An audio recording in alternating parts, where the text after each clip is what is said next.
नमस्कार। ज्ञान वैविध्य शिक्षा चैनल में आप सभी का स्वागत है। आज हम शिक्षा शास्त्री प्रथम वर्ष के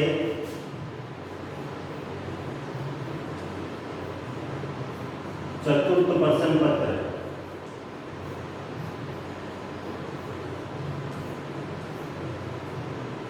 शिक्षा शास्त्री प्रथम वर्ष का चतुर्थ प्रश्न पत्र है भाषा एवं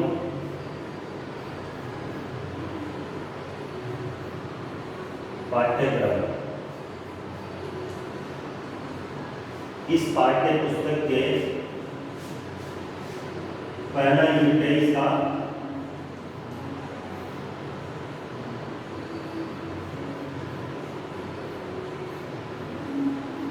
भाषा का अर्थ, महत्व,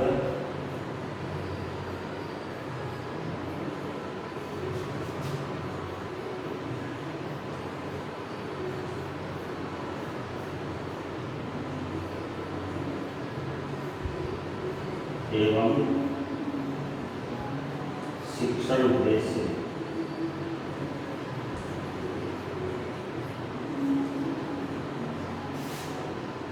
तो शिक्षा शास्त्री का चतुर्थ प्रश्न पत्र की जो पाठ्य पुस्तक है भाषा एवं पाठ्यक्रम, इसका जो पहला यूनिट है भाषा का अर्थ, भाषा का महत्व और भाषा में जो आने वाली समस्याएं हैं वो, और उस भाषा के शिक्षण उद्देश्य, इसके बारे में आज हम पढ़ेंगे। तो सबसे पहले हम पढ़ते हैं भाषा का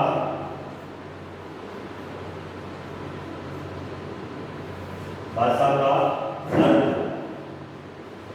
तो भाषा क्या है? भाषा एक सामाजिक प्रक्रिया है जो जब से भाषा स्टार्ट हुई है, जब से भाषा की उत्पत्ति हुई है, तब से चली आ रही है। तो भाषा एक सामाजिक प्रक्रिया है।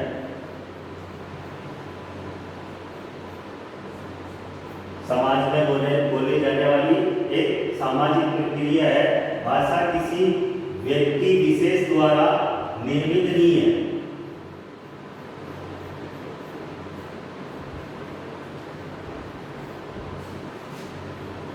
भाषा किसी व्यक्ति विशेष की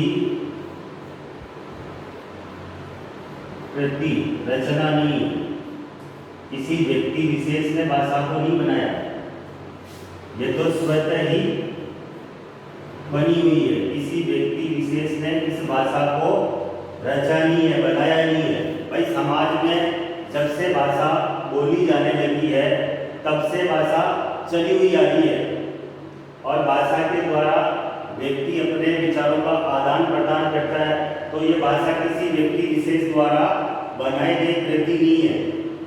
अब हम भाषा की अगर बात करें कि भाषा की उत्पत्ति कहाँ से हुई, तो उत्पत्ति,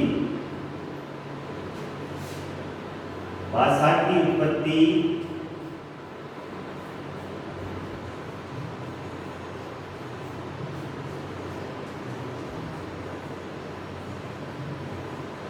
संस्कृत की एक धातु है भाष। इस भाष से भाषा की उत्पत्ति हुई है, और इस भाष का अर्थ होता है, ये मैं हटा देता हूं,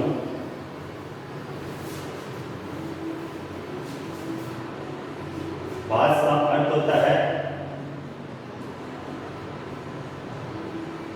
अभिव्यक्त करना।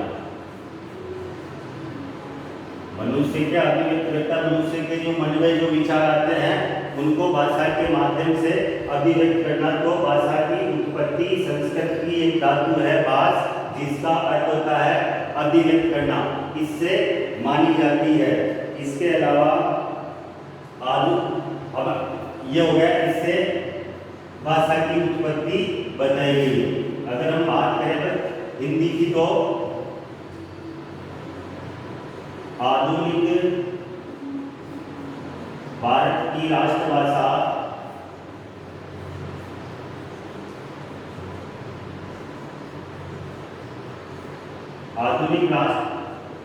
भारत की राष्ट्रभाषा कौन सी है? हिंदी। आधुनिक भारत की राष्ट्रभाषा हिंदी है। अब हम बात करेंगे हिंदी के विषय में। तो हिंदी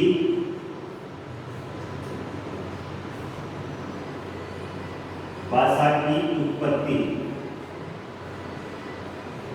भाषा शब्द तो संस्कृत भाषा के बाद धातु से लिया गया है। अब इसी प्रकार जो भारत की जो राष्ट्रभाषा है हिंदी, उसकी उत्पत्ति कहाँ से बताई है? तो इसके बारे में हम बता सकते हैं कि जो हमारे भारत की जो राष्ट्रभाषा हिंदी है वो 1000 ईस्वी से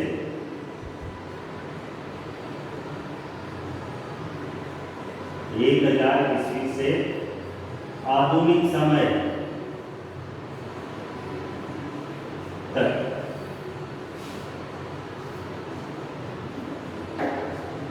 विद्वान बताते हैं कि 1000 ईस्वी में हिंदी भाषा प्रचलित में आ गई थी। और कुछ और भी विद्वान हैं जो बताते हैं कि 700 ईस्वी से ही 700 ईस्वी से ही हिंदी भाषा प्रचलन में आ गई थी। लेकिन ये तथ्य साबित नहीं हुए हैं, मतलब इनको कुछ विद्वान मानते नहीं है। तो अधिकतर विद्वानों का मत है कि हिंदी भाषा 1000 ईस्वी से अभी आधुनिक समय तक प्रचलन में आ गई है। हिंदी शब्द की उत्पत्ति के बारे में अब हम विभिन्न मतों का अध्ययन करते हैं कि हिंदी शब्द की उत्पत्ति कहाँ से, किस प्रकार से हुई। तो अलग अलग विद्वानों ने अलग अलग मत दिए हैं। हिंदी शब्द की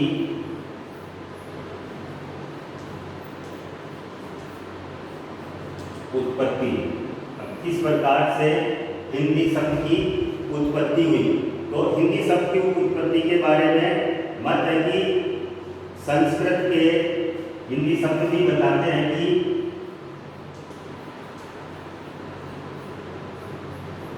संस्कृत भाषा के केंद्र शब्द से जिसका अर्थ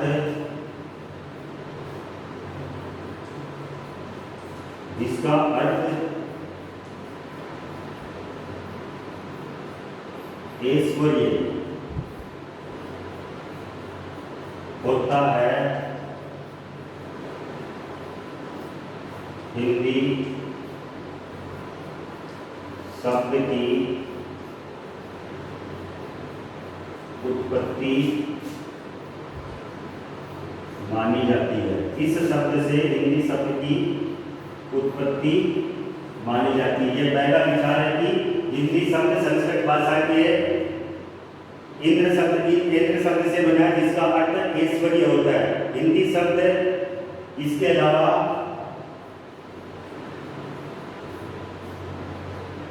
दूसरी के लिए हिंदी शब्द के लिए कहते हैं कि ही प्लस द,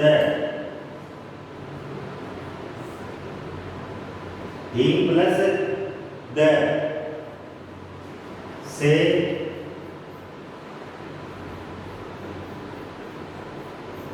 उत्पत्ति मानी जाती है और इसका अर्थ होता है हीनता का दमन।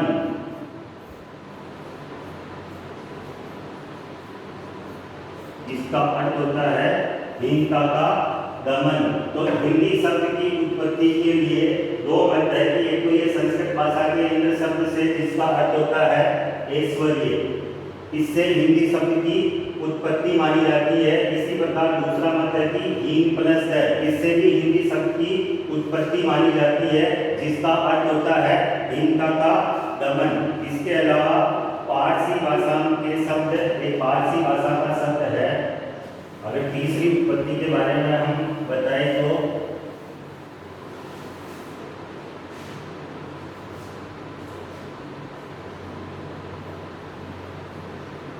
हिंदी शब्द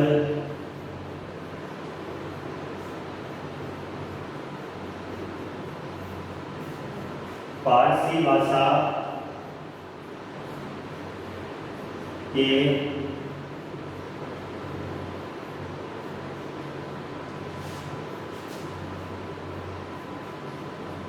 हिंदू से बना है।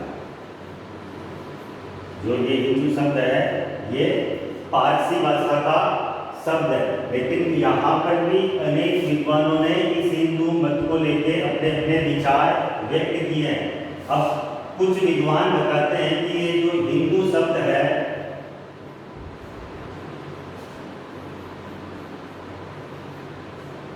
ये शब्द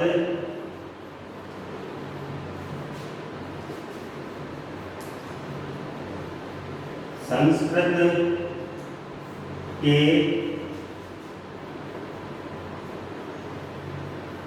सिंधु शब्द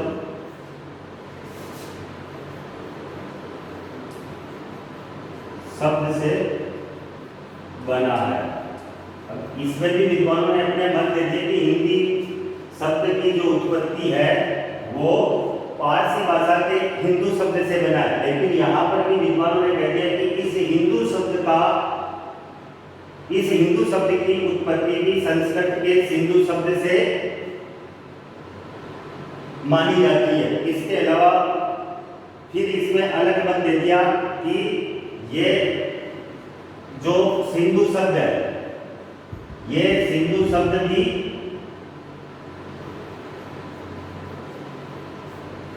द्रविड़ भाषा का बताया जाता है। ये जो सिंधु शब्द है वो भी द्रविड़ भाषा का बताया जाता है। भाई हिंदू शब्द पारसी भाषा का शब्द न होकर संस्कृत शब्द सिंधु का पारसी में ध्वनि रूपांतरण है। ये जो हिंदू शब्द है ये पारसी भाषा का ना होकर संस्कृत भाषा के सिंधु शब्द का ध्वनि रूपांतरण है, और जो सिंधु शब्द है वो भी संस्कृत का ना होकर उसको भी सिंधु शब्द भी संस्कृत का न होकर भी द्रविड़ भाषा का माना जाता है। ध्यान रखना तीनों शब्द हिंदी शब्द की उत्पत्ति पारसी भाषा के हिंदू शब्द से बनी है, लेकिन यहाँ पर कहते हैं कि हिंदू शब्द भी पारसी का ना होकर संस्कृत भाषा के इस सिंधु शब्द का ध्वनि रूपांतरण है हिंदू शब्द। अब यहाँ पर भी कुछ विद्वानों ने कहा कि ये जो सिंधु शब्द है ये भी संस्कृत का न होकर के द्रविड़ भाषा का बताया गया है। यहाँ पर शुरू में इस भाषा के अर्थ और भाषा की उत्पत्ति को समझने के लिए ये मुख्य तथ्य हैं कि हिंदी भाषा की उत्पत्ति कहाँ से हुई। इसके बाद सिंधु शब्द संस्कृत का न होकर इसे भी द्रविड़ भाषा का माना जाता है। भारत में हिंदी का प्रयोग भाषा में, अब कहते हैं कि भारत में हिंदी का सबसे पहला प्रयोग किसने किया, तो भारत के अंदर भारत में हिंदी भाषा का प्रयोग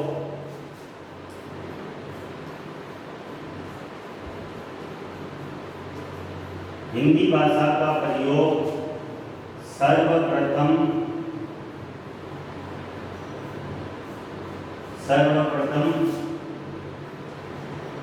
मुसलमानों द्वारा किया गया। भारत में हिंदी का बोलचाल के अंदर प्रयोग सर्वप्रथम मुसलमानों द्वारा किया गया था। सर्वप्रथम इन्होंने ही ध्वनि को रूप भाषा के रूप में इसी को स्वीकारा था मुसलमानों द्वारा। सर्वप्रथम भारत में हिंदी भाषा का प्रयोग मुसलमानों द्वारा किया गया था। बादशाह शब्द का प्रयोग कालांतर में अब हिंदी शब्द का भाषा में प्रयोग सबसे पहले भाषा आई संस्कृत, उसके बाद में आई प्राकृत, इसके बाद में आई अपभ्रंश और इसके बाद में आई अभी हिंदी। कालांतर तो सर्वप्रथम भाषा का प्रयोग सबसे पहले संस्कृत में किया गया, उसके बाद प्राकृत में किया गया, उसके बाद अपभ्रंश में किया गया, उसके बाद में आगे कालांतर के अंदर हिंदी। ये इस प्रकार से वैदिक काल से चली आ रही भाषा है। संस्कृत आई सबसे पहले, फिर प्राकृत आई, फिर अपभ्रंश आई, उसके बाद में आगे हिंदी।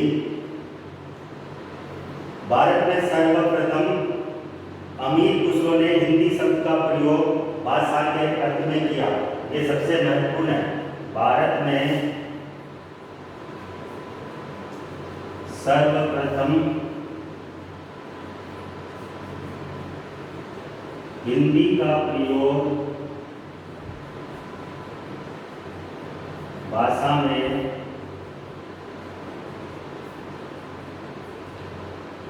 किसने किया? अमीर खुसरो ने।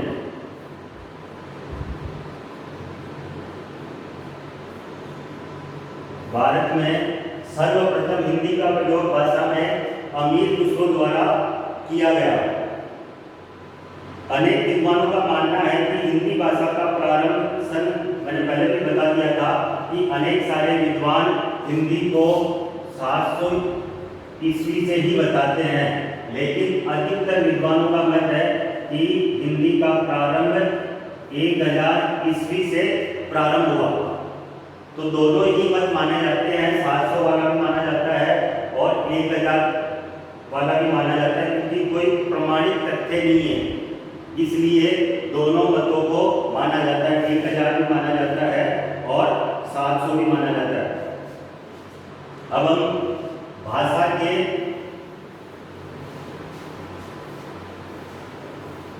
दो मत स्वीकार किए गए हैं या दो स्वरूप बताए गए हैं। भाषा के दो रूप होते हैं। भाषा के रूप, पहला होता है शाब्दिक और दूसरा होता है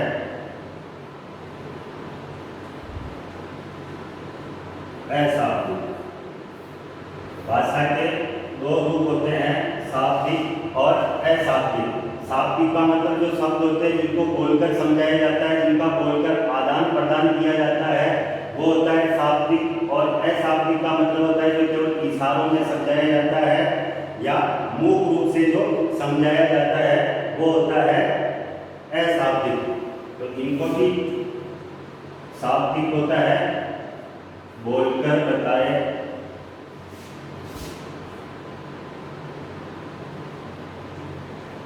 बताए जाने वाले शब्द, और ये होता है मूक रूप से, जिनमें बोलकर नहीं होता। भाषा के दो रूप है, शाब्दिक और अशाब्दिक। जो मूक रूप से होते हैं या इसमें केवल अनुभूतियां होती है,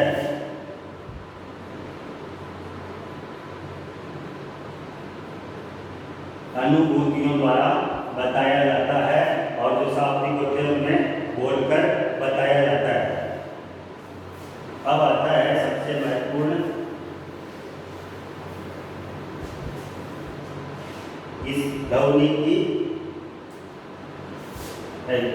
भाषा की परिभाषा।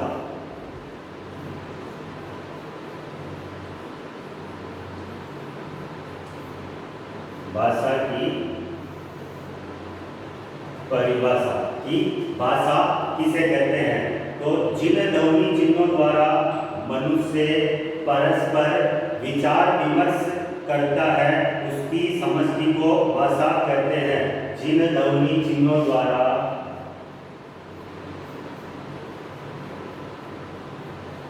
जिन ध्वनि चिन्हों द्वारा मनुष्य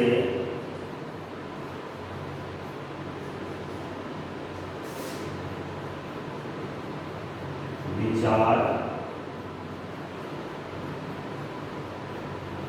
विनिमय करता है,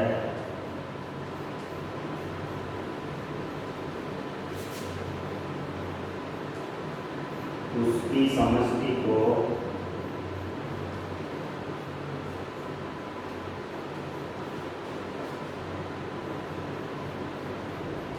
भाषा कहते हैं। और भी अनेक सारे विद्वानों ने परिभाषाएं दी है, लेकिन ये सबसे महत्वपूर्ण परिभाषा है कि जिन ध्वनि चिन्हों द्वारा मनुष्य विचार विनिमय करता है, उसकी समष्टि को भाषा कहा जाता है। इसके बाद ये एक भाषा हो गई। इसके बाद एक दंडी की रचयिता है काव्याधर्ष, संस्कृत का काव्य है और संस्कृत के ही कवि है दंडी। इन्होंने कहा है यह संसार,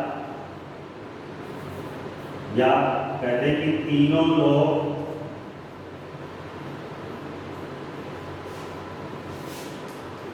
अंधकार में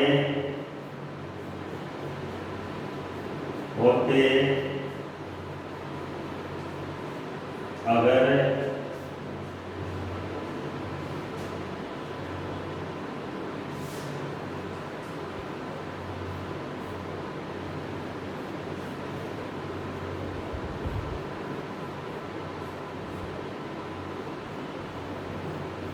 भाषा की ज्योति नहीं होती तो ये तीनों लोक या संपूर्ण संस्कार एकदम अंधकार रूपी हो जाता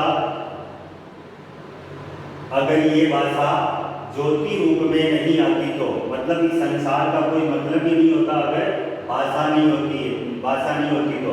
मनुष्य अपने दैनिक जीवन के अंदर अपने विचारों के भावों को एक दूसरों के साथ समझने के लिए जो बोलते हैं शब्द, अगर वो नहीं होते तो क्या होता। उसी लिए दंडी ने काव्याधर्ष में कहा कि तीनों लोग अंधकारमय हो जाते अगर भाषा की ज्योति नहीं होती तो। इसी प्रकार से एक करुणापति त्रिपाठी है,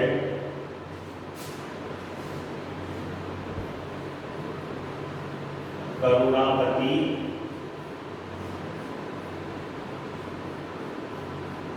त्रिपाठी, इन्होंने भाषा को परिभाषित करते हुए कहा है भाषा जीवन जीने के लिए, इन्होंने कहा है कि भाषा जीवन को जीने के लिए विभिन्न आवश्यक और अनिवार्य माध्यम है। इसके अभाव में सुगत जीवन की कल्पना भी नहीं की जा सकती। तो इनका भी महत्वपूर्ण बात कही इन्होंने कि भाषा मनुष्य के जीवन के लिए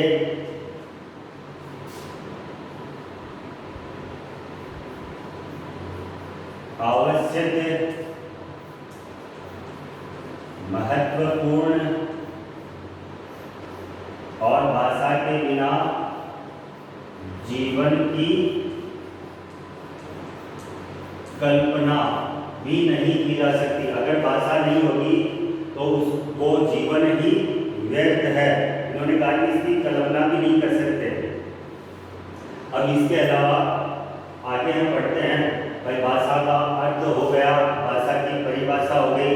इसके बाद में कुछ विद्वानों ने अपने दृष्टिकोण भी दिए हैं कि भाषा के जो प्रमुख दृष्टिकोण हैं कौन कौन से हैं। भाषा के प्रमुख दृष्टिकोण,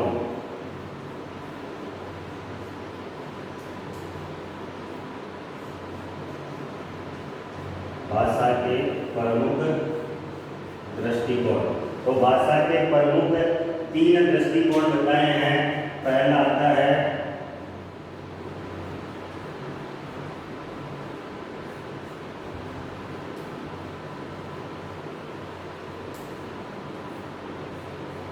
भाषा के 3 दृष्टिकोणों में पहला दृष्टिकोण है भौतिक दृष्टिकोण, दूसरा है सामाजिक,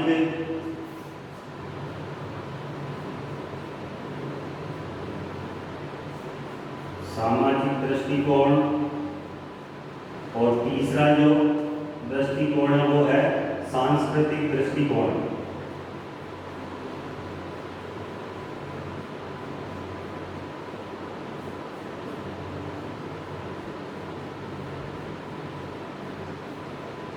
भाषा के जो दृष्टिकोण है वो भाषा के 3 प्रमुख दृष्टिकोण है, भौतिक दृष्टिकोण, सामाजिक दृष्टिकोण और सांस्कृतिक दृष्टिकोण।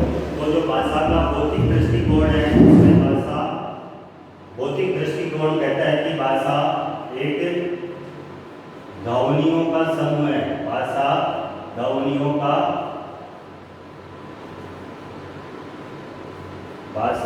एक ध्वनियों का समूह है। भौतिक दृष्टिकोण के अंदर कहा जाता है कि भाषा ध्वनियों का समूह है।